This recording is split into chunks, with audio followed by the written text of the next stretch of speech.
चढ़ते है सावन सुनो है गौरा लागो नहीं हमारा भूख भांग धतूर खाई के हम रहे छियो बड़ी खुश।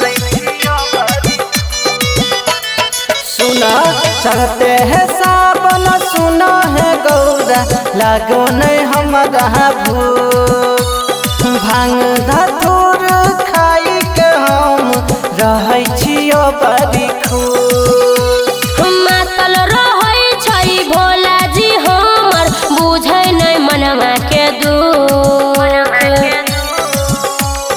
दिल के धड़कन जा होई रुक जब जब मारो है चिलम के धूप दिल के धड़कन जा होई रुक बरहबा मारे जब गाजा के धूप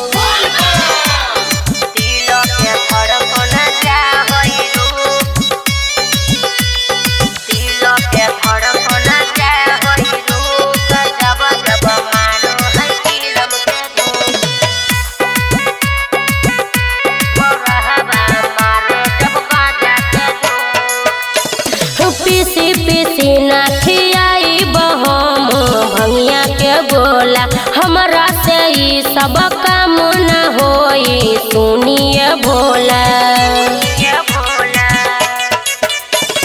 चढ़ते है सावन सुना है गौरा कर नहीं माना मेवा मिठाई छोड़ भांग धतूर के छियो दीवाना। हमार चिलम सावन भर उठवा गेल सुख दिल के धड़कन जा होई रुक जब जब मारो है गाजा के धूप दिल के धड़कन जा होई रुक बरहबा मारे जब गाजा के धूप।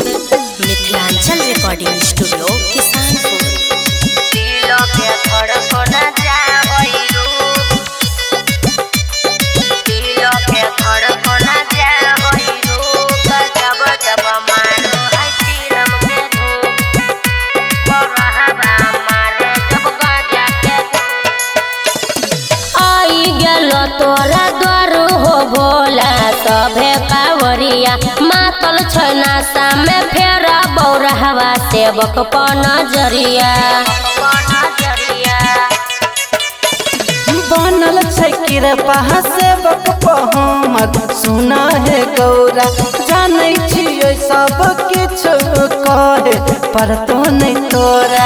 छोरी न नशा होइ छै दासा मिलै नहीं हमारा सुख दिल के धड़कन जा होई रुक बरहबा मारे जब चिलम के धूप दिल के धड़कन जा होई रुक जब जब मारो है गाजा के धूप।